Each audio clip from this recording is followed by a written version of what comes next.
reverencia, porque sabían que ahí iban a recibir la palabra de Dios. Y el recibir la palabra con reverencia implica el creer lo que Dios me está diciendo, porque no son palabras de, no sé, de un pastor, de un maestro, de un rabino en ese caso, sino que es la palabra de Dios. Y esa palabra nos transforma, esa palabra nos edifica, esa palabra exhorta nuestras vidas, nos consuela, nos da esperanza, nos da muchas cosas. Y es precisamente esa palabra la que necesitamos cada uno de nosotros. Por eso les digo que cuando Dios habla, porque Dios habla a través de su palabra, el pueblo debe estar atento, el pueblo debe estar sediento, el pueblo debe estar hambriento. Así como el pueblo le respondía cuando Nehemías permitió que las escrituras se pudieran abrir nuevamente, el pueblo reaccionaba con reverencia, con respeto, con honra hacia Dios, porque estaban escuchando palabra de Dios y hoy también estamos escuchando palabra de Dios. Así que acompáñenme a orar, hermano, para que esta palabra no vuelva vacía, sino que esta palabra pueda impactar nuestras vidas. Amén. Bendito Dios y Padre celestial, Señor, estamos delante de ti, Señor. Te hemos cantado, Señor, hemos adorado, Señor. Hemos estado, Señor, en tu presencia, Padre. Pero ahora es tiempo, Señor, de que usted nos hable a nosotros, Señor. De que usted, Padre, nos entregue, Señor, lo que necesitamos en este día, Señor. Padre, que sea usted, Señor, entregando esta palabra a su iglesia, Señor, a cada uno de nuestros corazones, Padre. Que impacte nuestras vidas, que impacte, Señor, nuestro corazón, Señor. Queremos que tu palabra, Señor, nos transforme, nos renueve, Señor, y nos ayude, Señor, a poder vivir para ti, Señor, para poder hacer tu voluntad, Señor, y poder, Señor, llevar frutos, Señor, que es lo que tú esperas de tu pueblo, de cada uno de nosotros, Señor. Toma el control de esta palabra, Señor. Dame gracias, Señor, dame pasión. Padre, y que sea usted tomando el control de todas las cosas, Señor. Es su palabra, es su pueblo, es su iglesia, Señor. Nosotros solamente administradores de ella, Señor. Gracias, Padre, en el nombre de Jesús. Amén, amén y amén. Hermanos, hemos estado viendo el libro de Hebreos, ¿cierto? Ya vamos avanzando, vamos avanzando. Ahora vamos a ver el capítulo 6. Nuestro texto está desde el capítulo 6, desde el 4 al 6. Y el título es el siguiente: fueron iluminados, pero recayeron. Fueron iluminados, pero recayeron. Acompáñame a leer el texto, lo vamos a leer y luego vamos a comenzar. Capítulo 6, del 4 al 6. Dice así, en el nombre del Señor.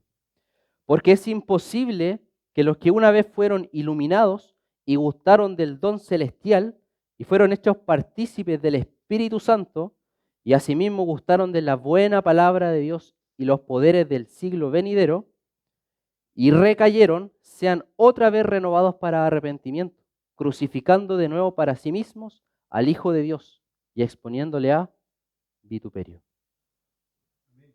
Hermanos, sin lugar a dudas son palabras fuertes que estaban recibiendo los hebreos, ¿cierto?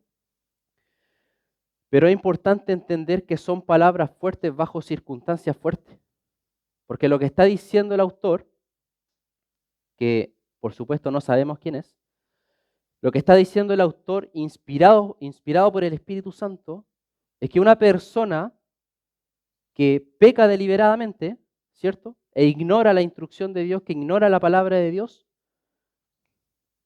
no hay arrepentimiento para esa persona. Estamos hablando de una persona que practica el pecado, ¿cierto?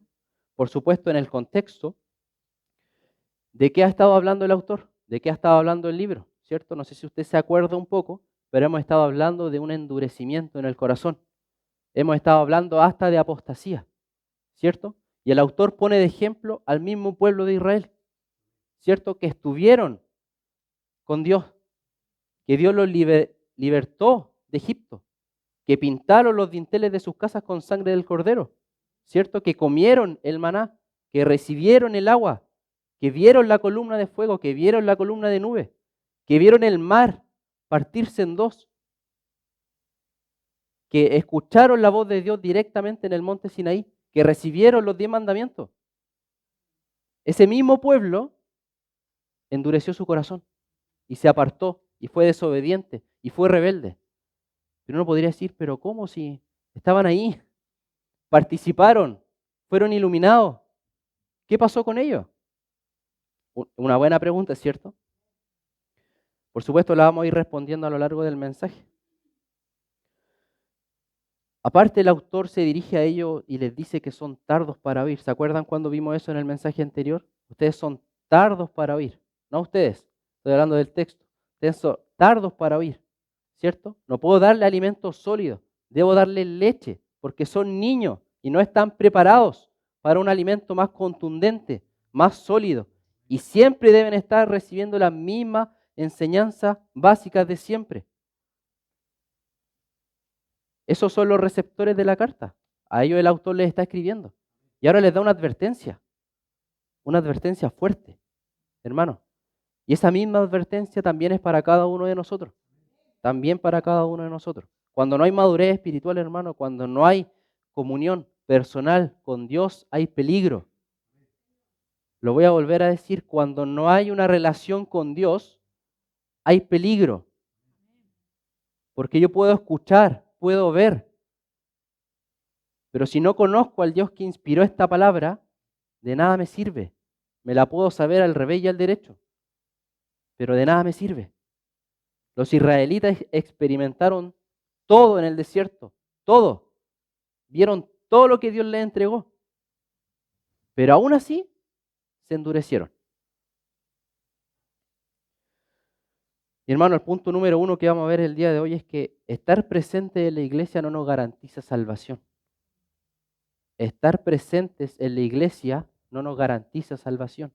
Si usted viene a la iglesia pensando que eso le va a salvar, déjeme decirle, hermano, que está perdiendo el tiempo. Estamos perdiendo el tiempo. Dios quiere relacionarse con su pueblo. Dios quiere relacionarse con su creación. Eso somos nosotros. Pero si yo vengo, canto, como en un karaoke, escucho palabra y me voy, y mi vida sigue exactamente igual, solamente llevo una apariencia, solamente es exterior, solamente aparento ser algo, pero que en mi corazón en el fondo no lo soy. Después yo salgo de acá y descanso, ¿cierto? Vuelvo a ser el de antes, vuelvo a ser el de siempre, vuelvo a ser verdaderamente quien soy. Por eso es importante decirle a Dios, pedirle a Dios que impacte nuestras vidas de tal manera que no sea solamente un culto, que no sea simplemente decir qué linda la palabra. No, hermano, no. Dios quiere transformarnos, Dios quiere hacernos a la imagen de su Hijo. Dios quiere darnos ese fruto. Dios quiere bendecirnos. En Cristo, por supuesto. Hebreos 6:4 dice, porque es imposible que los que una vez fueron iluminados y gustaron del don celestial y fueron hechos partícipes del Espíritu Santo. Hermano, impactante. 3 palabras importantes. Iluminados, gustaron, participaron. Hermano, ¿sabe cuándo uno es iluminado? No cuando viene una luz del cielo y nos ilumina, no. Somos iluminados cuando escuchamos la palabra del Señor. ¿Qué dijo Jesús? Yo soy la luz del mundo, ¿cierto? Él vino a darnos luz, vino a darnos verdad, vino a darnos conocimiento. Cuando cada uno de nosotros escuchamos la palabra de Dios, estamos siendo iluminados. Estamos recibiendo conocimiento. Estamos recibiendo la palabra de Dios. ¿Ya? Estas personas también gustaron, ¿cierto? Y también fueron partícipes del Espíritu Santo. Pero hermano, ninguna de estas palabras garantiza que la persona es de Cristo, que la persona es de Dios. No basta con escuchar simplemente, no basta con participar, no basta con probar. Hay que rendirse ante Dios. Esa es la manera, hermano. Si jugamos a la iglesia, si jugamos al cristiano, lo acabamos de leer. Lo acabamos de leer. Por eso es importante, hermano, venir con un corazón rendido a Dios. Venir y entregarnos a Dios. Humillarnos delante de Dios. Escuchar su palabra con reverencia, sabiendo que lo que está escrito, que lo que se lee acá adelante es de parte de Dios, no de los hombres.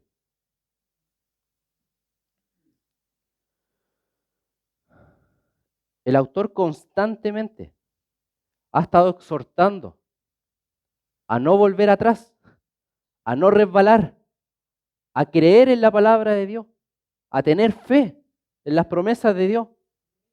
Y ahora exhorta estas cosas. Hermano, el arrepentimiento es importante, pero cuando el pueblo, cuando el ser humano abusa de eso, no hay perdón.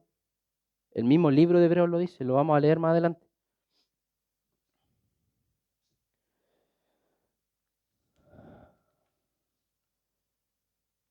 Muchas veces, hermano, reducimos la vida cristiana a venir a la iglesia, ¿cierto? Reducimos nuestra vida cristiana, nuestra comunión con Dios, a venir simplemente a la iglesia.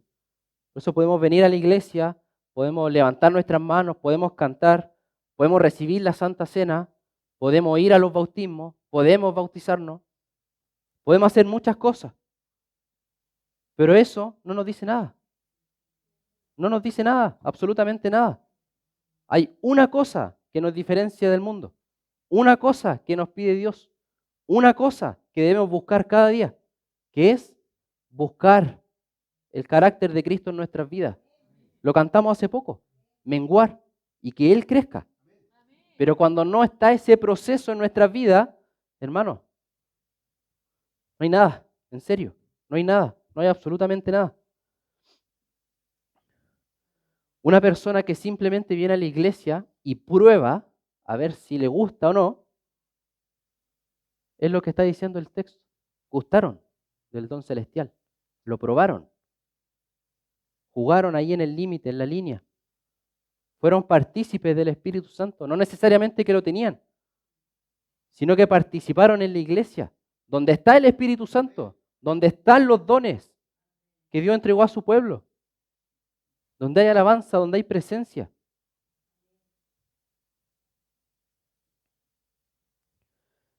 Mire lo que dice Mateo 27:34.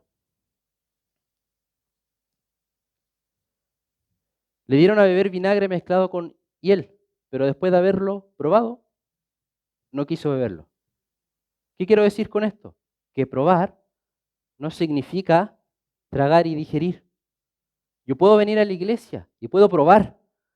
Voy a probar cómo es la alabanza, voy a probar cómo es la palabra del pastor, voy a probar cómo son los hermanos, voy a probar esta iglesia. Pero no significa que yo me he plantado en ese lugar para servir a Dios. De igual manera, yo puedo probar qué se siente ir a la iglesia o tener una comunión con Dios. Pero lo he probado, lo puedo devolver. ¿Sabes qué? No me gustó. Por eso tomaba este texto como ejemplo. Jesús le dieron vinagre mezclado con hiel. Lo probó, pero lo rechazó. Y muchas veces, hermanos, nosotros somos así. Recibimos lo que nos gusta, lo que es agradable. Pero cuando probamos y no nos gusta, lo rechazamos. Y aquí pueden pasar varias cosas. Uno, recibir la palabra de Dios solamente cuando me hace un cariño, solamente cuando me ayuda. Pero cuando me corrige, cuando me exhorta, cierro mi corazón, cierro mi oído.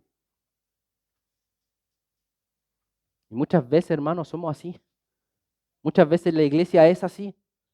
Muchas veces cada uno de nosotros somos así.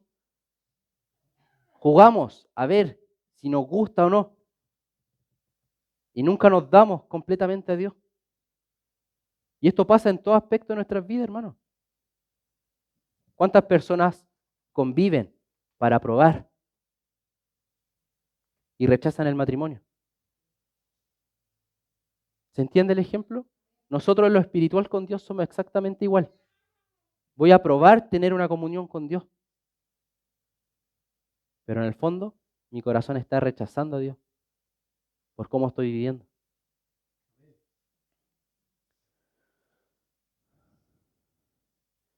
También nombra a aquellos que gustaron de la buena palabra de Dios y los poderes del siglo venidero.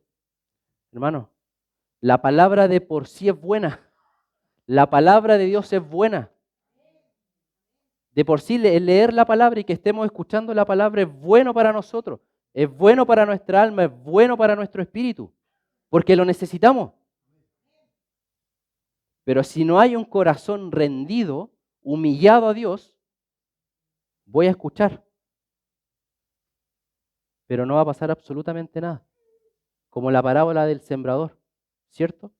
Que arrojó la semilla y cayó entre espinos en el camino, en la roca y en buena tierra. Hay uno que recibió la palabra y que dio fruto, y mucho fruto. Pero ¿qué pasó con los otros tres? Si escucharon la misma palabra, si recibieron la misma semilla, si el mismo sembrador les dio la semilla. Hermano, no basta con estar sentado acá. Porque podemos estar sentados, pero nuestra mente puede estar en otra cosa. Y me estoy perdiendo la palabra. Como lo que le decía en un principio.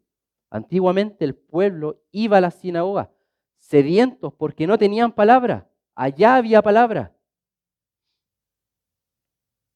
Creo que nos hemos acostumbrado a un cristianismo muy liviano. Creo que ahora tenemos Biblia en todos lados. Ya produció en nosotros un efecto de ya no nos conmueve, ya no nos impacta, ya no nos dice nada.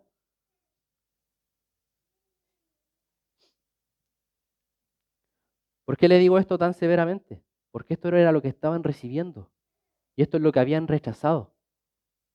Habían endurecido su corazón aún escuchando todas estas cosas y más, viendo los milagros de Dios, viendo los prodigios de Dios. Habían endurecido su corazón. Y esta es la condición de nosotros, del ser humano, de nuestro corazón, que puedo estar escuchando, puedo venir a la iglesia, pero quizá mi final va a ser otro. ¿Qué pasó con Judas? Estuvo con Jesús, caminó con Jesús, vio los milagros de Jesús, escuchó las enseñanzas de Jesús, pero lo traicionó y después se ahorcó. Por otro lado, Pedro, que también pecó contra Jesús, pero se arrepintió y Jesús lo restauró. Vemos dos clases de corazones. El que peca, por supuesto, pero que se humilla delante de Dios, y está el que peca y se endurece cada vez más. De eso está hablando el texto. Ese es el fin del texto. El corazón, nuestro corazón. ¿Cómo está tu corazón, hermano? ¿Cómo está tu corazón delante de Dios? ¿Estamos endurecidos? ¿Estamos fervorosos en el Señor?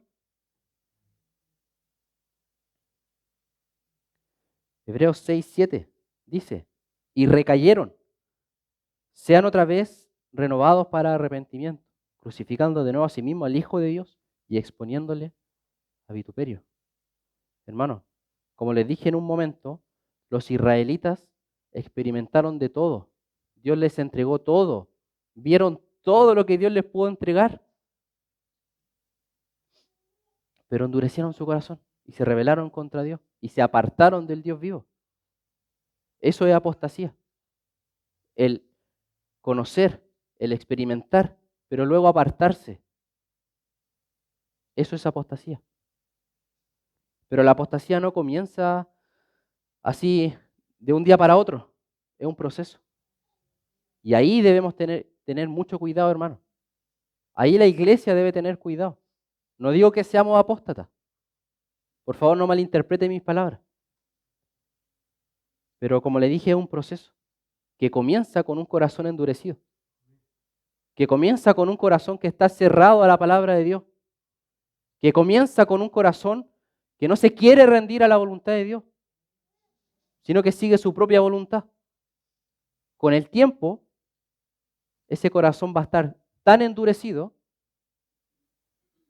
tan cauterizado, que no va a sentir nada. No va a haber sensibilidad en ese corazón.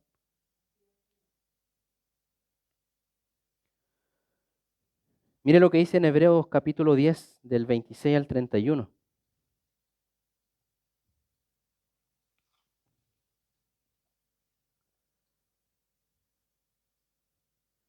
Hebreos capítulo 10, del 26 al 31. Y esto que vamos a leer, hermano, es impactante. Creo que lo hemos leído antes. Dice, porque si pecaremos voluntariamente después de haber recibido el conocimiento de la verdad, ya no queda más sacrificio por los pecados, sino una horrenda expectación de juicio y de hervor de fuego que ha de devorar a los adversarios. El que viola la ley de Moisés por el testimonio de 2 o 3 testigos muere irremisiblemente. ¿Cuánto mayor castigo pensáis que merecerá el que pisoteara al Hijo de Dios y tuviere por inmunda la sangre del pacto, en la cual fue santificado e hiciere afrenta al Espíritu de gracia? Pues conocemos al que dijo, mía es la venganza, yo daré el pago, dice el Señor. Y otra vez el Señor juzgará a su pueblo. 31. Horrenda cosa es caer en manos del Dios vivo. Hermano, esto se le está escribiendo a una iglesia. Estas palabras están en el Nuevo Testamento. Debemos prestar atención, debemos prestar oído, porque lo que está diciendo es grave. Quiero tratar de dar el mismo énfasis, la misma seriedad en este lugar de la que estamos leyendo ahí en el texto. No sé si puede volver al versículo 26. Hermano, si hay práctica de pecado en nuestras vidas, estamos pisoteando la sangre de Cristo. Si estamos practicando el pecado oculto, a escondida, estoy pisoteando la obra que Cristo hizo. Si hay algo oculto en el corazón, si hay algo oculto que quizá nadie puede ver, pero que Dios lo puede ver, hermano, estamos pisoteando la sangre de Cristo. Estamos pisoteando la sangre preciosa del Cordero que fue derramada. Pero hermano, la sangre de Cristo es para perdonar pecados, sí. Es para limpiarnos, es para redimirnos, es para expiarnos. Pero una vez que hemos recibido el conocimiento de la verdad y pecamos voluntariamente, le estoy diciendo a Dios en la cara, ven y crucifícate de nuevo.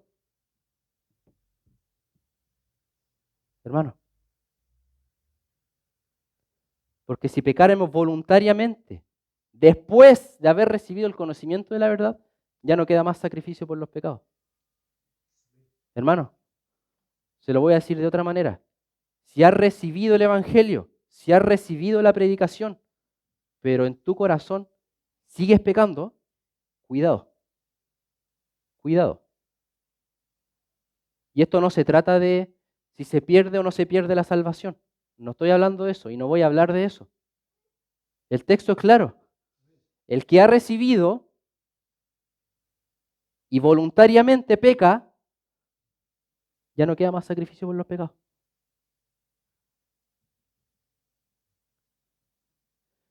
Sino una horrenda expectación de juicio. Hermanos, si los israelitas cayeron en el desierto, ¿cuánto más nosotros que hemos visto, hemos oído, hemos escuchado de la vida de Jesús, de todo lo que ha hecho? Nosotros hemos recibido más que los israelitas en el desierto.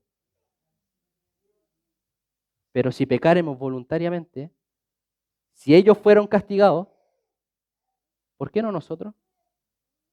¿Por qué no tú? ¿Por qué no yo? Dios sabe los corazones, Dios conoce los corazones, conoce las intenciones, pero Él también ve toda nuestra vida. No nos ve ahora en la iglesia todos juntos, nos ve toda la semana, nos ve cuando estamos solos, nos ve cuando estamos con nuestros amigos, nos ve cuando estamos con... Primera de Juan, capítulo 3, del 4 al 10.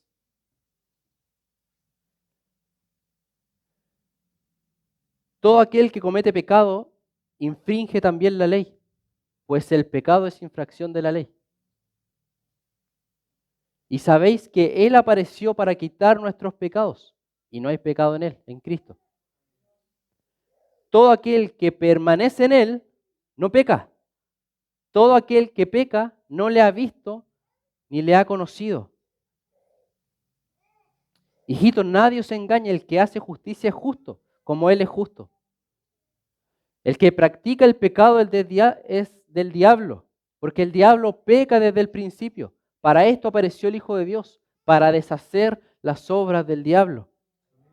Todo aquel que es nacido de Dios no practica el pecado, porque la simiente de Dios permanece en él y no puede pecar, porque es nacido de Dios. Y en esto se manifiestan los hijos de Dios y los hijos del diablo. Todo aquel que no hace justicia, que no ama a su hermano, no es de Dios. Hasta ahí. Hermano, claro, clarísimo. El que hace justicia es de Dios. ¿Por qué? Porque Él es justo y Él practica la justicia. El que practica el pecado es del diablo, porque el diablo peca desde el principio. ¿A qué grupo perteneces? ¿A qué grupo pertenecemos? Hermanos, gracias le damos a Dios por todo lo que Cristo ha hecho, por toda la obra que Dios ha hecho en nuestras vidas, por todo lo que Él ha hecho, por la justicia de Cristo, por la justicia de uno. Ahora nosotros podemos practicar esa justicia, podemos tener acceso a Dios, podemos derramarnos delante de Dios. Hermano, esto no son malas noticias, es un escáner al corazón, pero con la opción de poder derramarnos delante de Dios, de tener otra oportunidad, de que Él nos limpie, de que Él nos santifique, de que Él nos ayude cada día, hermano. Pero la verdad sigue siendo verdad y no lo podemos ignorar, no lo podemos tapar, no puedo pasar la hoja rápido y no leerlo. Hermano, está ahí y son palabras de Dios.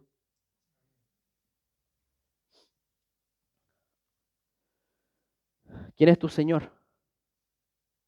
¿Cristo? Amén. Hermano, Mateo 7 del 22 al 23.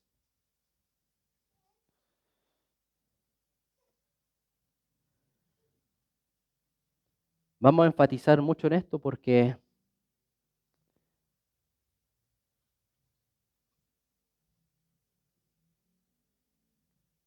no quiero que ninguno de nosotros termine en el infierno. No quiero que ninguno de nosotros esté en la carrera, corra la carrera, sea iluminado con la palabra, que participemos de los cultos, que gustemos del don celestial de Dios, pero que llegue un momento en su vida en que se vaya al mundo, que endurezca su corazón. No quiero eso. Por eso la palabra es dura, por eso la palabra de Dios es tan directa, pero es la verdad y la verdad nos ayuda. Jesús dijo: y conoceréis la verdad os hará libres.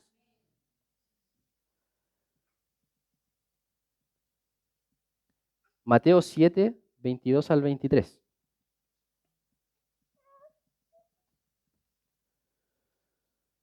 Mateo 7 del 22 al 23. Lo voy a buscar yo.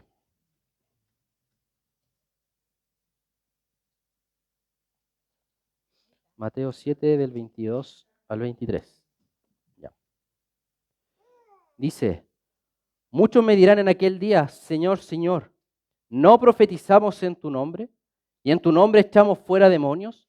¿Y en tu nombre hicimos muchos milagros? Y entonces les declararé: nunca os conocí, apartaos de mí, hacedores de maldad. Hermano, les vuelvo a decir, estar en la iglesia no garantiza nuestra salvación. Debemos estar en Cristo. En Cristo está nuestra salvación. En Jesús está nuestra vida eterna. Pero no simplemente el venir a la iglesia. Y el texto va más allá, hermano. Podemos participar, podemos ver demonios saliendo de las personas. Podemos ver, experimentar personas siendo liberadas. Podemos ver milagros. Podemos ver todas las obras de Dios. Pero si no estoy en Cristo, Señor no me conoce. Pero no me malinterprete, no es que Dios no conozca a todos. Él es todopoderoso, omnisciente, Él sabe todas las cosas. Pero cuando dice, apartados de mí, hacedores de maldad, y que no nos conoce a los que están en Cristo. Hermano, le vuelvo a decir, examine su vida. Estoy examinando la mía. Cuando preparaba el mensaje, hermano, era un palo con clavo tras otro. Porque es la verdad de Dios. Y no la podemos ignorar. No podía saltarme esto y seguir predicando hebreo. La palabra de Dios es directa, es dura, pero es para nuestro bien, ¿cierto? Examinemos nuestro corazón. Segunda de Pedro, capítulo 2, del 20 al 21.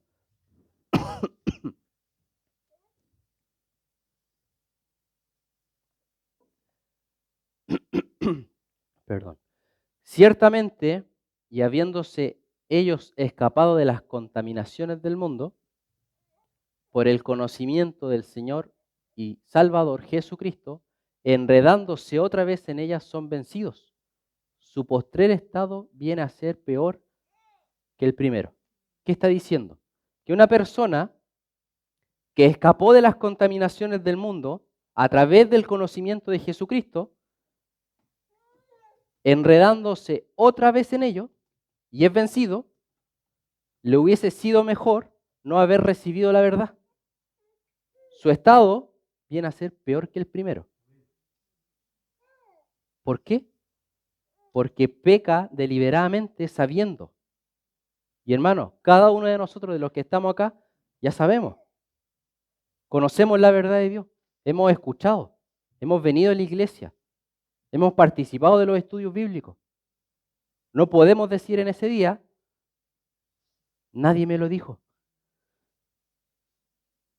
No voy a poder decir delante de Dios, Señor, nadie me lo advirtió. No sabía. Hermano, lo sabemos. Cada uno de nosotros, los que estamos acá, sabemos la verdad, conocemos la verdad, se nos ha predicado, se nos ha enseñado la verdad. Aún con eso, si vuelvo al mundo y me enredo en sus cosas, nuestro estado va a ser peor que el primero. Y si antes de Cristo estábamos muertos en nuestros delitos y pecados y solamente nos esperaba el juicio y el infierno, imagínense el pecar deliberadamente. El Señor muchas veces habló del infierno, hablaba del lloro, del crujir de dientes en ese lugar. ¿Quién cree que van a ser los que van a estar llorando? Yo creo que van a ser los que, aún sabiendo, se van a lamentar toda la eternidad por no haber obedecido las palabras de Dios. Y los que van a rechinar los dientes van a ser los que, aún en el infierno, van a levantar su puño contra Dios.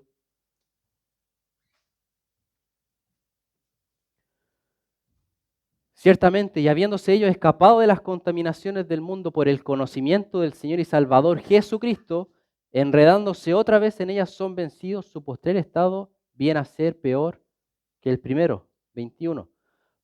Porque mejor les hubiese sido no haber conocido el camino de la justicia, que después de haberlo conocido, volverse atrás del santo mandamiento que les fue dado. Hermano, ¿se entiende? ¿Es claro? Les exhorto, hermano, a no volver atrás. Les exhorto, hermano, a través de la palabra, a no volver atrás, a no rendirse, a no bajar los brazos, a no cansarse. Hermano, puede ser una vida dura, puede ser un caminar duro, difícil, y quizá podemos pasar por muchas cosas. Podemos sufrir, nos pueden defraudar, puedo llorar, me pueden pasar muchas cosas en esta vida, pero es temporal. Lo que me espera es mucho mejor. Lo que Dios ha prometido es mucho mejor. Jesús dijo, me voy, pero les conviene que me vaya, porque me voy a prepararles morada. Hermano, ten paciencia, ten esperanza, no te desanimes, no te aflijas, porque el galardón es grande. El galardón es grande, hermano. Imagínese usted estar sentado en una mesa sin final, para ningún lado, lleno de comida, delicia, lo que usted se imagine. ¿Qué le gusta comer? Imagíneselo ahí. Usted se siente justo ahí, el pavo ahí delante de usted, el trozo de carne, el trozo de pez ahí delante de usted, y una mesa sin final. Todos los hermanos juntos, todos los hermanos reunidos, los que estamos acá, los que han partido, todos juntos en una mesa disfrutando de la presencia de Dios. Piensen en esas cosas, hermanos. Cuando colocamos nuestra mente en las cosas que Dios nos ha prometido, hermano, ¿qué problema es más grande que eso? ¿Qué tristeza es más grande que eso? ¿Qué depresión es más grande que eso? ¿Qué problema acá en la tierra es más grande que la gloria que Dios nos tiene preparado? Pero le exhorto, hermano, a no volver atrás. A no volver atrás. ¿Puede un creyente volver al mundo? Sí, lo dice el texto. ¿Puede un creyente que ha participado de la iglesia, que ha cantado, que ha estado entre nosotros, con nosotros, volver al mundo y ser condenado? Lo dice el texto. Por eso la exhortación es a estar firmes, a no abandonar, a no rendirse, a buscar cada día la comunión con Dios, a buscar cada día estar cerca de Dios, a buscar cada día el menguar para que Cristo crezca, para que el carácter de Cristo sea formado en cada uno de nosotros, de una vez por todas, hermano, que el viejo Ignacio muera, y que Cristo aparezca,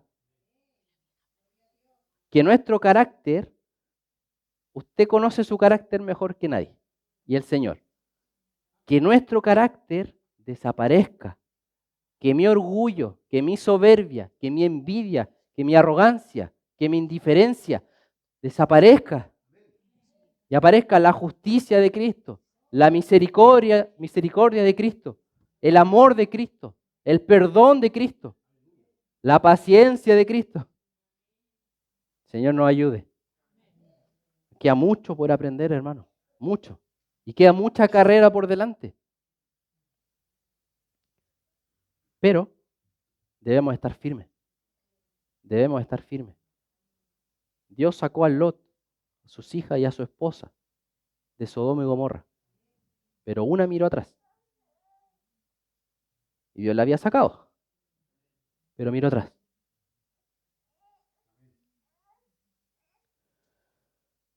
Una vida en Cristo recibe bendición de Dios, mas una vida fuera de Cristo recibe maldición. Hebreos 6, del 7 al 8. Y este texto, hermano, me gustó mucho cuando lo leí porque me explicó todo lo que había leído antes y que no entendía. El contexto es importante, hermano. Nunca leamos una porción y enseñémosla. Hay que ver el panorama completo. ¿Qué dijimos al principio? Que el autor estaba, cierto, exhortando para que los oyentes no endurezcan su corazón y no entren en apostasía, y tomaba a Israel como ejemplo, ¿cierto? Leímos esta advertencia ahora en el capítulo 6 y ahora del 7 al 8 dice lo siguiente. Hebreos 6, del 7 al 8. Porque la tierra que bebe la lluvia, que muchas veces cae sobre ella y produce hierba provechosa a aquellos por los cuales es labrada, recibe, ¿qué recibe? Bendición de Dios. Pero la que produce espinos y abrojos es reprobada. Está próxima a ser maldecida y su fin es el ser quemada. O sea, ¿quién va a recibir la bendición de Dios? El que lleva mucho fruto. El que no produce fruto, al fuego, al fuego.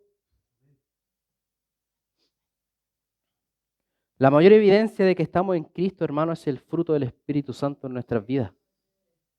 La mayor evidencia de que usted tiene el Espíritu Santo, de que Dios ha hecho morada en usted, es que está dando fruto. Mucho fruto.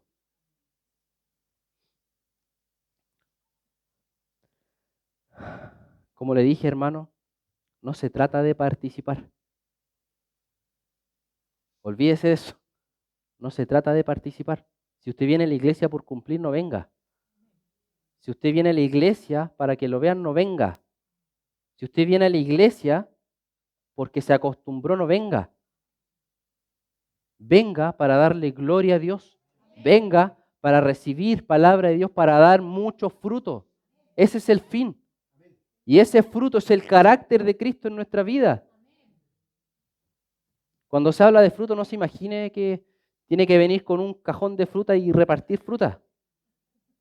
No, hermano. Ese fruto es la paciencia que Dios ha puesto en su corazón, en mi corazón. Es la bondad que Dios ha puesto en su corazón. Es la misericordia que Dios ha puesto en su corazón. Y ahora usted está tan llenito que empieza a darle a los demás. ¿Para quién es el fruto? ¿Es para el propio árbol que lo produce? No, ¿cierto? ¿Para quién es el fruto? ¿Se acuerdan cuando Jesús se acercó a una higuera porque tenía hambre? ¿Y qué encontró? Nada. ¿Y qué dijo? Maldijo y se secó. Ese va a ser nuestro final si es que no estamos en Cristo y si no llevamos fruto. Dios espera fruto de nosotros. ¿Se acuerda del fruto? Amor. ¿Tiene amor? Amén. ¿Tiene amor? Por los hermanos, por el pastor, por su familia. Gozo. ¿Tiene gozo, hermano? ¿O está triste, abatido todo el tiempo?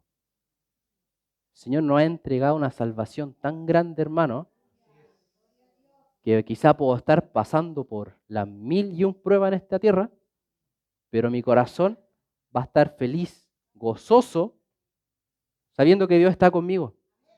¿Se acuerdan de las palabras de Habacuc?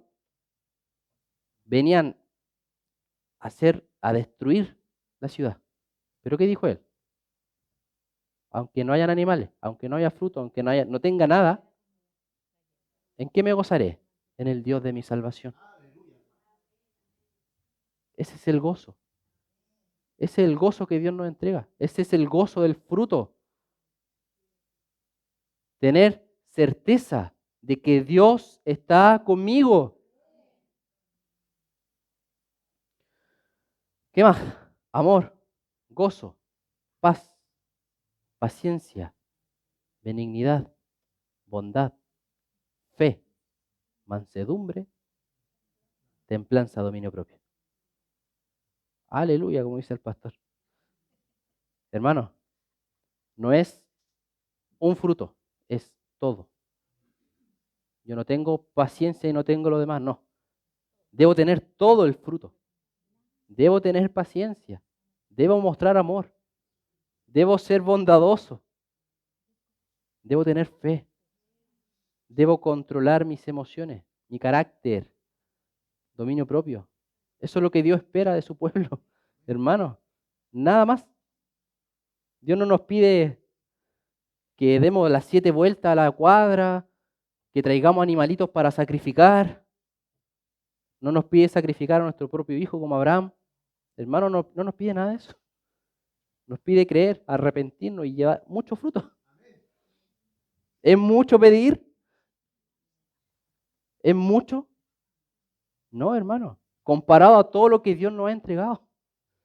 Comparado a todo lo que Dios ha hecho por nosotros. A lo que Cristo ha hecho por ti.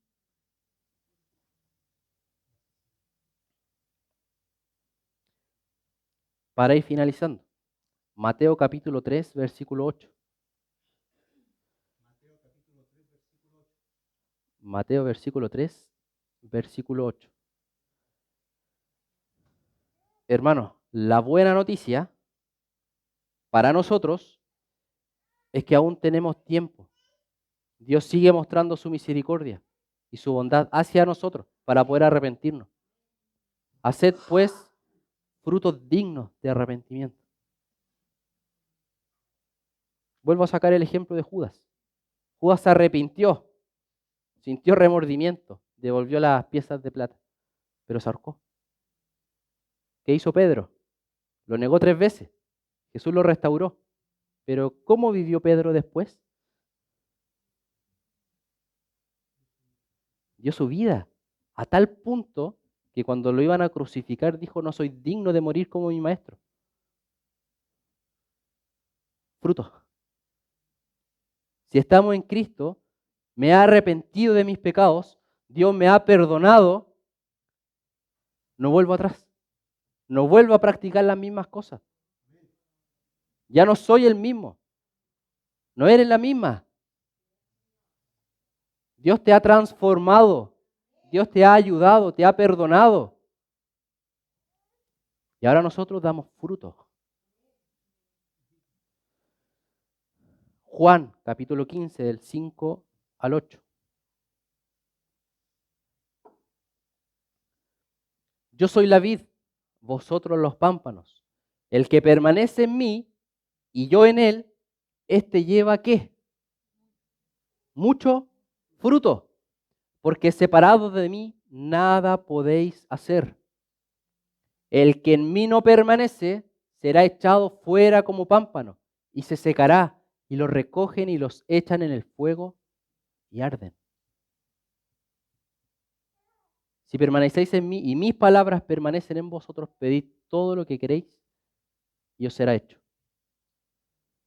En esto he glorificado a mi Padre, en que llevéis mucho fruto y seáis así mis discípulos.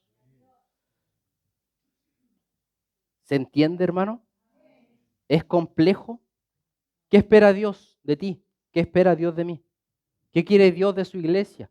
¿Qué quiere Dios de su pueblo? Fruto. Que Cristo, hermano, guárdese esto en su mente, en su corazón, que Cristo aparezca en cada uno de nosotros. Y no estoy hablando que nos vamos a llamar Cristo aquí en la tierra, no estoy hablando de eso. Estoy hablando de llevar ese carácter, ese fruto en nuestras vidas y que ese fruto permanezca. La palabra es clara. Si permanecemos en Él y Él en nosotros, llevaremos mucho fruto. Si hay comunión, si el Señor nos conoce, si nosotros conocemos al Señor, hermano, hay bendición. Pero si no hay eso, si no está Cristo en nosotros, si llevamos quizá una máscara acá en la iglesia, hermano, lo leímos en varios textos, en varios libros, el final es el mismo. Podemos decir, no, hermano, la salvación no se pierde, porque se puede decir eso, pero si mi vida refleja otra cosa, hermano, el final va a ser el infierno. Con Biblia, con la silla de la iglesia y todo para abajo. En serio. Pero si yo digo que mi salvación está en Cristo y permanezco en sus palabras y le obedezco, esa persona está segura. Por eso, hermano, la exhortación es a no volver atrás, a no endurecer nuestro corazón, a no ignorar la palabra de Dios en ningún momento de nuestras vidas. Aunque estemos atribulados, aunque venga cualquier problema a nuestra vida, confiemos en las palabras de Dios, en esto. Aquí hay esperanza, aquí hay salvación. Y en esto, hermano, en Cristo, porque Él dijo, yo soy el camino, la verdad y la vida. En Cristo nos espera bendiciones, nada más. Por eso no seamos como aquellos que participaron, pero que en el fondo había mundo. Y anhelaban el mundo, y querían el mundo. No, hermanos, Dios nos sacó del mundo. No para extrañarlo, sino que para ahora vivir en las cosas que Él quiere y enfocarnos en eso. Vamos a orar. Bendito Dios y Padre Celestial.